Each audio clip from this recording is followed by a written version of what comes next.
So this here is the Maules Creek. Upstream from here is Maules Creek Mine. Maules Creek Mine is currently being prosecuted for surface water theft from this catchment right here. The worst thing about this case is that it happened a few years ago when the drought was on. You might have heard about it, the worst drought in 100 years. This was a really tough time for our community, and especially for people who relied on agriculture in that time. It impacted our mental health in a big way.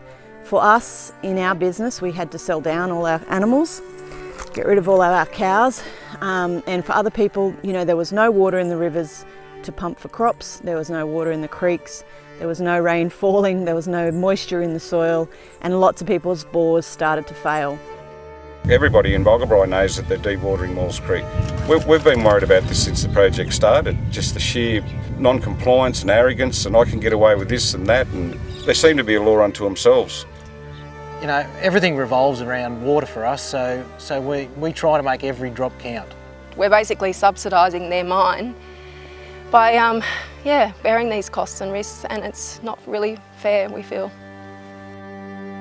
I guess the thing that was most depressing for us at the time were the dust storms.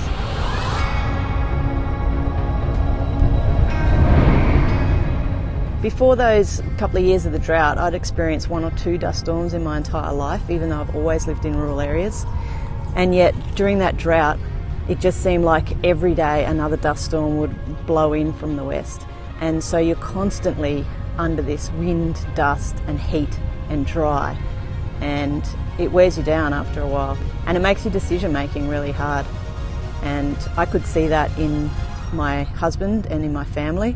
It takes a toll at a community scale as well. So that's why stealing water in that time, it's worse than the worst crime.